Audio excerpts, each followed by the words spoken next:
വരുന്നവർക്ക് പറയാനുള്ള കാര്യം നമ്മൾ വീണ്ടും ഇസ്രയേലിലെ സംഘർഷ വാർത്തകളിലേക്ക് തന്നെ പോവുകയാണ്. ഇപ്പോൾ ഒരു ഇസ്രയേൽ സ്വദേശി സിപ്പോറ മേയറാണ് നമുക്കിപ്പോൾ ചേരുന്നത്. അവർക്ക് മുമ്പ് കൊച്ചിയിലുണ്ടായിരുന്നതാണ്, മലയാളം സംസാരിക്കാൻ അറിയാവുന്ന വ്യക്തി കൂടിയാണ്. സിപ്പോറ, സ്വാഗതം. സിപ്പോറയ്ക്ക് ഒരുപക്ഷെ ഈ അവിടുത്തെ സാഹചര്യം സങ്കീർണമാണ്. സൈറൻ മുഴങ്ങിയാൽ ബങ്കറിലേക്ക് മടങ്ങേണ്ടി വരും എന്നത് ഞങ്ങൾക്കറിയാം. എന്തായാലും ആ ഒരു ഇടവേളയിൽ ഒന്ന് രണ്ട് സാഹചര്യങ്ങൾ അവിടുത്തെ ഒന്ന് പങ്കുവയ്ക്കാമോ? ഇപ്പോഴത്തെ അവസ്ഥ എന്താണ്? ഇറാൻ്റെ ഒരു അറ്റാക്ക് വീണ്ടും ഉണ്ടായിക്കഴിഞ്ഞോ? Shalom, Namaskaram. Shalom from Israel.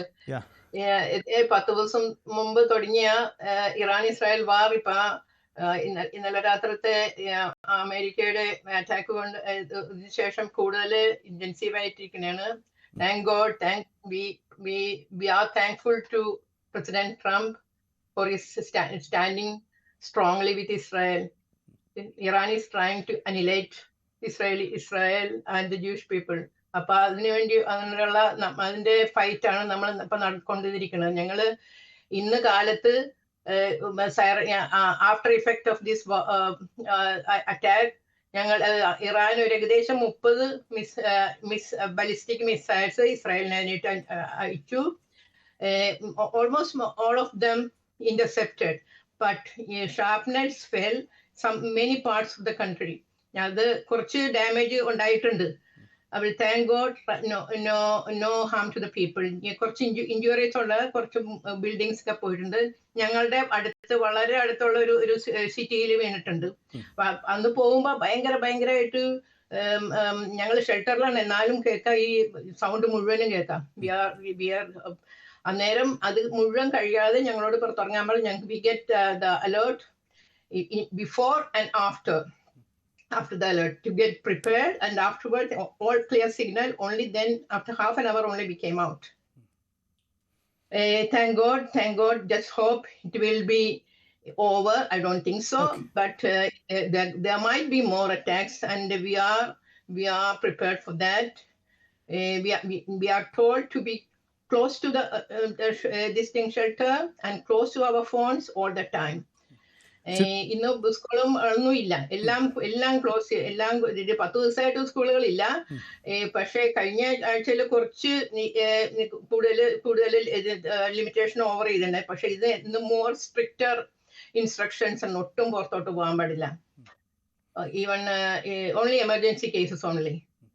Zipporah, ഈ ഇറാന്റെ അറ്റാക്ക് വരുമ്പോൾ മിസൈൽ ഇങ്ങനെ തുടർച്ചയായി വന്ന് പതിക്കുന്നു. അതാണ് ഞങ്ങൾക്ക് കിട്ടുന്ന ഈ അന്താരാഷ്ട്ര മീഡിയ റിപ്പോർട്ടുകളൊക്കെ അങ്ങനെയാണ് സംഭവിക്കുന്നത്. അതെ. ഞങ്ങള് ആദ്യം തന്നെ ആദ്യത്തെ 20 മിനിറ്റ് മുമ്പ് ഞങ്ങൾ അറിയിച്ചു there might be a attack soon, get prepared. അന്നേരം തന്നെ ഞങ്ങൾ എല്ലാ സാധനങ്ങളും കുറച്ച് എസെൻഷ്യൽസ് എടുത്തുകൊണ്ട് കാത്തിരിക്കും. അത് കഴിയുമ്പോൾ ഒരു 10 മിനിറ്റ് കഴിഞ്ഞാൽ പറയും pretty soon it is going to be. അത് കഴിയുമ്പോ പിന്നെ അപ്പം ഞങ്ങൾ കയറും. അത് കഴിയുമ്പോ ഭയങ്കരമായിട്ടുള്ള ഇതാണ് ഇത്. we hear the whole the noise, everything mamash, all the it is actually heavy noise, and we hear almost the interception and this thing, all the noise around that. അന്നേരം ഭയങ്കരമായിട്ട് എല്ലാ മുറിയിൽ തന്നെ അല്ലാതെ ഒട്ടും പുറത്തോട്ടൊന്നും പാടില്ല. എല്ലാവരും they are obedient. Most of the people are really, Israeli people are resilient and obedient. അപ്പൊ വേറെ ആൾക്കാർക്ക് അതും പറ്റില്ല. വളരെ സീരിയസ് ഇഞ്ചുറി കുറച്ച് പേർക്ക് മാത്രമേ പറ്റുള്ളൂ. പക്ഷെ കുറച്ച് ബിൽഡിങ്സ് ഡിസ്ട്രോയിഡ്. നോർമൽ ലൈഫിനെ എത്ര കണ്ട് ബാധിച്ചിട്ടുണ്ട് അവിടെ? ജോലിക്ക് പോകാനൊക്കെ ആളുകൾക്ക് പറ്റുന്നുണ്ടോ? സ്കൂളുകൾക്ക് അവധിയാണെന്ന് പറഞ്ഞു. എല്ലാവരും normal life of course it is affected. ഞങ്ങൾ ഇത് പുറത്തോട്ട് very essentials, very extreme cases പുറത്തോട്ട് പോകാൻ പാടുള്ളൂ ഇന്നത്തെ സ്ഥിതിയിൽ. കുറച്ചു ദിവസം മുമ്പ് വരെ even yesterday we were in the swimming area, swimming pool. When it is allowed, we go out, because we are in such a situation over 1.5 years. So whenever there is a chance, we go out. But when it is intensify the situation, then we come back and get prepared and be close to the shelter room. Okay. Kerala, yes, Keralites ഒക്കെ ഉണ്ടോ അവിടെ? കൂടുതലായിട്ട് കേരളൈറ്റ്സിനെ കാണാൻ കഴിയുന്നു? ഞാൻ താമസിക്കുന്ന area ഞങ്ങൾ ഒരുപാട് മലയാളികളുണ്ട്. ഞാൻ I a Jew. Migrated to Israel years back. But ഒരുപാട് ഇന്ത്യൻ ജ്യൂസും ഉണ്ട് നിയർ ഏരിയ. ഒരുപാട് മലയാളി care givers are working here just close to me. അവരെല്ലാം സേഫ് ആണ്. I'm also close. I'm in touch with them also. I'm asking them now if they are any help needed. Okay, എപ്പം വേണമെങ്കിലും siren മുഴങ്ങിയാൽ ബങ്കറിലേക്ക് മടങ്ങണം. ആ ഒരു കാത്തിരിപ്പാണല്ലേ, ആ ഒരു തയ്യാറെടുപ്പിലാണ്. I'm glued to my phone. It's in case of any alert, we need to take the essentials, and we need to be inside the water and whatever torch or something, medication, everything. We are with the kit with us all the time. ഇപ്പം ഇസ്രയേലിലുള്ള നിങ്ങൾക്ക് Palestine issue ഉണ്ടായിരുന്ന സമയത്ത് ഇത്തരമൊരു അവസ്ഥയുണ്ടായിരുന്നു. ഇപ്പോൾ Iran issue വരുന്ന സമയത്തും ഇത്തരമൊരു അവസ്ഥയുണ്ട്. അപ്പോൾ നിരന്തരമായി ഇത് ശീലിച്ചു കഴിഞ്ഞല്ലേ? We are used to it. But anyhow, it is not a normal situation.